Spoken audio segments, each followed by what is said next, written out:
Това е ръкавица, която имитира така наречената ревматоидна ръка. Тоест, човек, слагайки тази ръкавица, може да изпита какви са усещанията на хората, живеещи с ревматоиден артрит, по отношение на сковаността в ставите на ръката, по отношение на цялата симптоматика, която засяга ставите на ръката. Това е възпалително ставно заболяване, няма нищо общо с остеоартрозата, с тенденция да засяга възпалително и дегенеративно всички стави, като щади гръбначния стълб. Има хронично рецидивиращо и прогресиращо протичане. Не е много ясна патогенезата, но са ясни диагностичните критерии. Заболяването не е заболяване на младата възраст. Заболяват предимно жени 3-4 към 1 на възраст между 40 и 55 години. Много често се открива наследственост и съществува риск от наследяване на заболяването. Как се лекува заболяването? През последното десетилетие болестопроменящите лекарствени средства се наричат биологични медикаменти. Това са моноклонални антитела. Научно е доказано, че ако лечението с болестопроменящи средства започне до 6 месеца от началото на заболяването, което е много тънък, деликатен момент да се постави така рано диагнозата, се предотвратяват структурните увреждания на ставния апарат и се съхранява функционалния капацитет на болния. Според мен идеята на кампанията е много по-голяма от това да кажем, че хората с едно заболяване имат проблем в ежедневието си, който ние не виждаме. Те искат да ни кажат, че тази кампания иска да ни каже някакси, че трябва да се върнем към човещината и човешкото в себе си. И забързани, както обичаме да казваме в ежедневието си, някакси пропускаме всичко това, което се случва около нас. Тази кампания идва да ни каже, че всички ние, независимо кой каква институция е, кой какво място взема, защото всички тия неща са временни, но като хора трябва да забележим онова, което се случва или онова, което сме пропускали да забелязваме до сега. Аз се опитах да сложа тази ръкавица и след като я свалих, може би още усещам все едно, че е върху ръката ми. Може би всеки трябва да сложи по една такава ръкавица и за малко да разбере какво изпитват всички тези хора.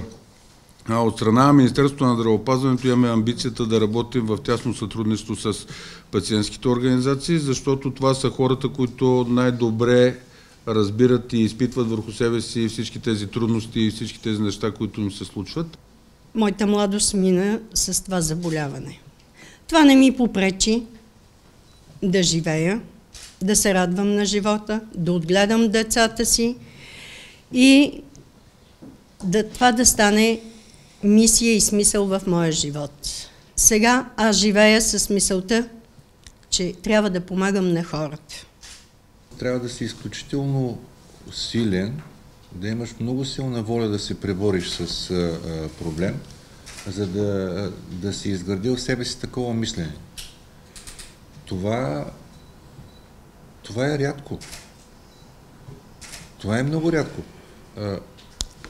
Не чухме една дума, която да е моля ви, ние сме толкова зле. Напротив, те казват зле сме, обаче се оправяме. Удивен съм, възхитен съм, просто рядко ми се случва в моята практика да видя и да срещна такъв тип поведение на хора, които имат хроничен проблем, няма да го наричаме страдание, нали така? Да. Хроничен проблем, хроничен, ама ежедневен. Това ме кара още повече да апелирам към всички, които имат отношение към този проблем. И към лекари, и към организационни структури, и към Министерството. Явно там нещата с лекарствата по някакъв начин са уредени. Има възможност колегите да работят с съвременни лекарства, пациентите да ги получават, но това, което може би трябва да направим е да бъдем по същия начин силни и да уважаваме достоинството на тия хора. Работим по една национална програма за контрол на хроничните незаразни болести. Работим по национална програма за контрол на кърлежово-преносимите инфекции. Работим по национална програма, която доскоро беше елемент на дейностите, финансирани от Глобалния фонд по контрол на СПИН, малария, туберкулоза. Така че в рамките на тази инициатива, която днес ангажира обществеността, ние ще разгърнем допълнителни дейности по разпространение на здравна информация и по препоръки относно избягването на рисковете, дали това са инфекциозни агенти, за хората, които днес поставят на нашето внимание своя проблем.